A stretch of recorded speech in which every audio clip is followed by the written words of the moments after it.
One of the ways that he's been moving the country forward is through executive action, not working through Congress. And I want to just take a look at a list of some of the executive actions over the last 14 months. November 2014, carbon emissions deal with China. Same month, temporary amnesty for 5 million illegal immigrants. December 2014, normalized relations with Cuba.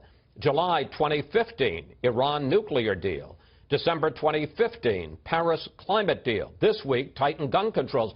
Mr. McDonough, whatever happened to Article 1 of the Constitution, which says all legislative powers herein granted shall be vested in a Congress of the United States? Yeah, well, look, I was actually happy to see that list, because when I was on your show a year ago, you asked me whether the president was done, whether he recognized that he was basically had lost the election and there was nothing left for him to do. Everything that you just laid out are things that he got done in the last year, which of course we're very proud of.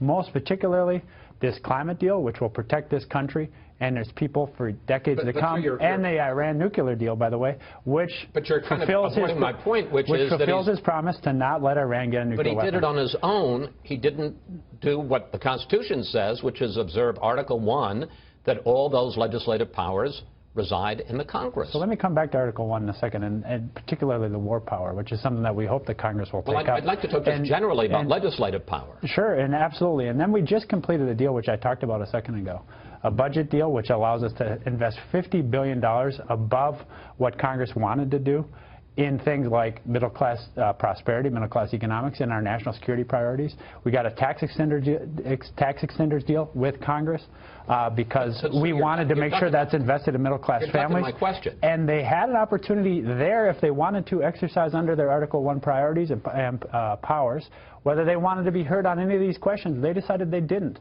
So these are not self-executing powers. They have to make a decision to do it. All legislative powers are vested in the Congress unless they don't act, in which case the president can do whatever he wants.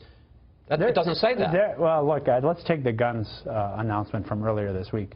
Very simple question. Everybody, in fact, many of the Republicans and many of our Fox commentators, I'm sure, as you've seen throughout the course of the week, have urged us to enforce the laws that we have. So what the president did is two things. He clarified, using guidance from the Attorney General, exactly what the law expects, a law that was passed by Congress 3 decades ago. The second thing he did is he asked Congress for 200 new agents to enforce those laws. I don't know why that's so objectionable, or whether this is a constitutional question, Chris. I think this is not a constitutional question. This is a question of protecting the American people, 30,000 of whom last year died from gun violence. That's too many. Well, let's talk about another issue that's coming up. The president made it pretty clear in his year-end press conference that if Congress doesn't act to close the prison at Guantanamo Bay, that he will. Take a look.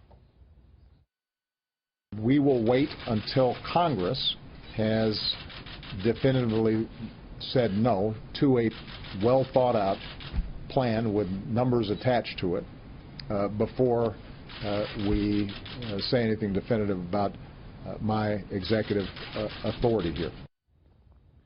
But Congress has repeatedly prohibited him from transferring prisoners from Guantanamo to the United States. And in fact, just this November, the president signed a defense bill which barred him again.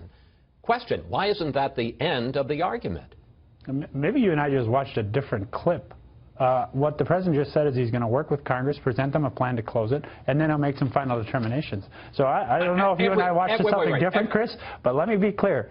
The president has said from the beginning of this administration that we will close Gitmo because it's bad for our national security and because it's too costly. $4 million per year per detainee in that facility. That's a travesty. We ought to make sure that we're in a position to close that facility because it strengthens us when we close it. That's what the president will do. He feels an obligation to his successor to close that, and that's why we're going to do it. You are going to do it? Sure we are. Whether Congress says yes or not? The president just said that he's going to present a plan to Congress and work with Congress, and then we'll make some final determinations. And if they say no, which they almost certainly will. I'm not an if-then guy, Chris. I'm a guy that No, he wasn't at all. He again, you and I may have watched a different clip, but what I just saw the president say... I'm going to wait and see what they do before I say anything about my executive authority. Correct. But you're saying they're going to close it, one way or the other. I said we're going to close it. He just said he's going to present a plan to Congress to do that. And we're going to do it because it's too expensive, but much more importantly, it's not in our national security interest. You say it's not in our national interest. The Office of the Director of National Intelligence says that 30% of the detainees that we've transferred so far are either confirmed or suspected of returning to the battlefield. Why help our enemy by giving these people who were clearly, they wouldn't be in Guantanamo if they didn't have some role in the war on terror for all these years, particularly the ones who are still here? Why help our enemy in the middle of the war on terror? This is why we, from day one, went deep into the question of Gitmo to look at each of the individual detainees and also work very closely with our allies so that when we transfer them into their custody or into their care or into their watch, that we make sure that we have a rock-solid agreement for them to do that.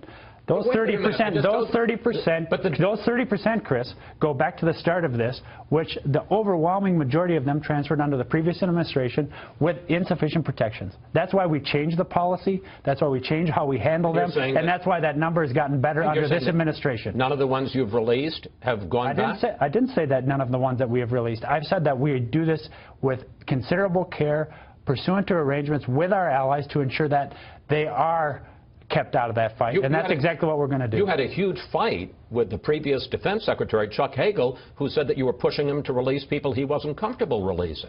Oh, I think that every Secretary of Defense only signs the transfer orders that he's comfortable signing, and so I won't go any further than that. I'll let the Secretaries of Defense defend their positions one way or the other on that. What I'm not willing to do is that, and what the President's not willing to do, is to make this problem, which has consumed enormous amounts of time and important relationships with our countries and allies around the world, for the next president. He feels an obligation to the next president.